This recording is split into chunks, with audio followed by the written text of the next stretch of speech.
저는 그 순간을 정확히 기억합니다. 깨어난 순간 머리 위 천장은 형광등의 흰 빛으로 잉잉거리고 있었고 숨조차 제대로 쉴 수 없었습니다.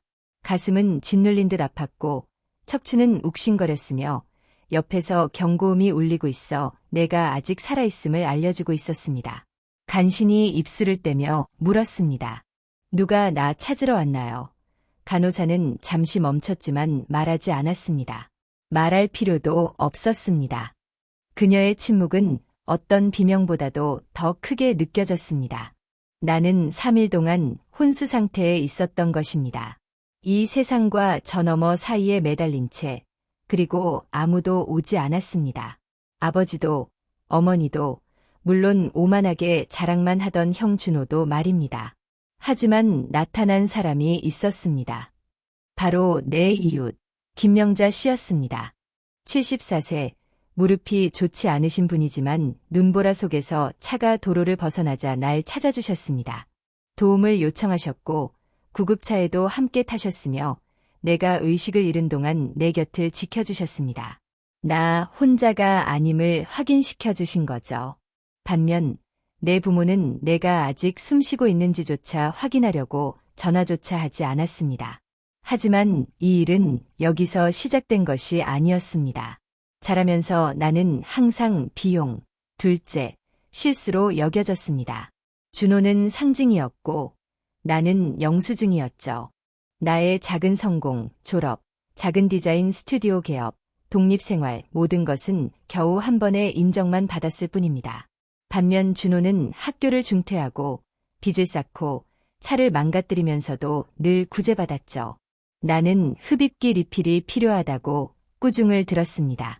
병원 침대에 부서지고 혼자 누워있는 그 순간 내 안에서 무언가가 바뀌었습니다. 아니, 바뀐 게 아니라 완전히 부러졌습니다. 나는 병원을 떠났고 절뚝이며 빈털터리였으며 수천만 원의 병원비를 떠안고 있었습니다. 보험도 대비책도 없이 단지 지팡이 하나와 나뿐이었죠. 간신히 유지해온 작은 스튜디오로 돌아와 계획을 세우기 시작했습니다. 복수가 아니라 재탄생을. 그러던 어느 날 뜻밖의 기회가 찾아왔습니다. 변호사에게서 전화가 왔습니다. 알고 보니 고모 김혜련이 돌아가셨다고 했습니다. 우리는 단 2번 만났지만 그녀는 나에게 모든 것을 남겼습니다. 처음에는 실수인 줄 알았습니다. 하지만 아니었습니다. 그녀는 조용히 내 예술 활동을 지켜보며 아무도 믿어주지 않을 때 나를 믿고 응원해 주셨던 것입니다. 유산은 명확했습니다. 투자, 부동산, 주식, 모든 것이 내 것이었습니다. 3억 원이 넘는 자산과 손글씨로 남긴 쪽지까지 보이지 않는 존재라고 느꼈지만 여전히 친절을 선택한 사람에게 나는 자랑하지 않았습니다. 병원 빚을 갚고 임대 계약을 취소한 뒤 새로 받은 포도밭을 거닐며 처음으로 숨을 내쉬는 기분을 느꼈습니다. 그때 준호에게서 문자가 왔습니다. 살아있다니 다행이 아니라 엄마 아빠를 피하는 거 들었어. 이상하게 굴지 마. 전형적인 모습이죠. 며칠 후 그들은 초대도 없이 내가 방금 매물로 내놓은 해변 아파트 현관에 나타났습니다. 눈길은 대리석 조리대, 높은 천장, 디자이너 가구 위를 훑었습니다. 어머니가 물었습니다. 여기가 누구 집이야? 나는 아무렇지 않게 웃으며 그냥 왔는데 뭐 도와드릴까요? 라고 대답했습니다. 그들은 가식적인 따뜻함을 쏟아냈습니다. 정말 멋져 보이네요. 보고 싶었어요. 너무 걱정했어요. 그리고 이어지는 말, 고모 돌아가셨잖아요. 우리도 유산을 받을 줄 알았어요. 그러니 우리 목 좀 보내줄래요? 내 몫을 말하는 거죠. 그들의 말 속엔 나를 포기한 것에 대한 한마디, 사과 한마디도 없었습니다.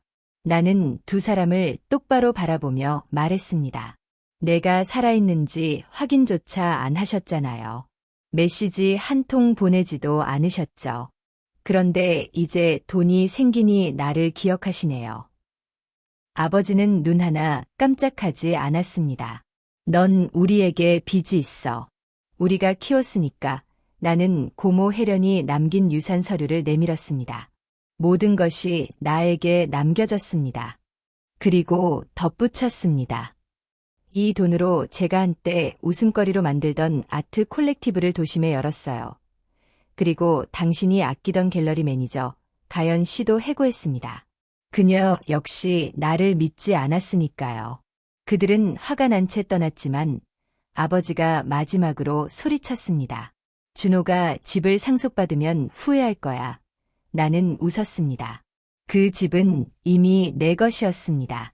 그들이 몰랐던 사실, 고모 혜련이 그들의 집 모기지 회사 소유주였고 이제 내가 그 회사를 소유하게 된 것이죠. 그들은 몇 년간 대금을 내지 않았고 없어진 줄 알았지만 오산이었습니다. 몇 주 후 나는 새 차와 정장을 갖추고 서류를 들고 그 집 앞에 나타났습니다. 아버지는 잔디밭에서 소리쳤고 어머니는 현관에서 울고 있었습니다. 나는 소유권이 내 이름으로 된 비영리 재단으로 이전됐다는 서류를 내밀었습니다. 그 집은 버림받은 소녀들을 위한 쉼터로 바뀌게 될 것이었습니다. 이럴 수 없어.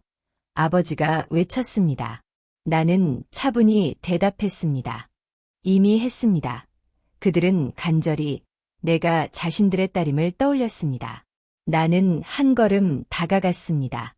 당신들은 내가 원하는 것을 가질 때만 나를 기억하지만 나는 모든 것을 기억합니다. 침묵, 고통, 내가 확인받을 가치 없다고 결정한 순간까지 이제 나는 당신들을 붙잡을 가치가 없다고 결정했습니다. 그날 그들은 빈손으로 떠났습니다. 몇 주 후 쉼터가 열렸습니다. 언론이 왔고 사진도 찍혔습니다. 하지만 진짜 선물은 조용히 왔습니다. 은퇴한 간호사로부터 온 편지, 사진 속 나는 병원 침대에서 의식을 잃은 채 그녀의 손을 잡고 있습니다. 그녀는 적었습니다. 그들은 5분 만에 떠났지만 나는 해 뜰 때까지 머물렀어요. 당신은 혼자가 아니었어요. 나는 눈물을 흘렸습니다. 슬픔 때문이 아니라 해방 때문이었습니다. 내 이야기는 거절로 끝나지 않았습니다. 그것에서 시작되었습니다. 그들은 결코 나의 기반이 아니었습니다. 그들은 불이었지만 나는 그 불 속에서 일어나는 법을 배웠습니다.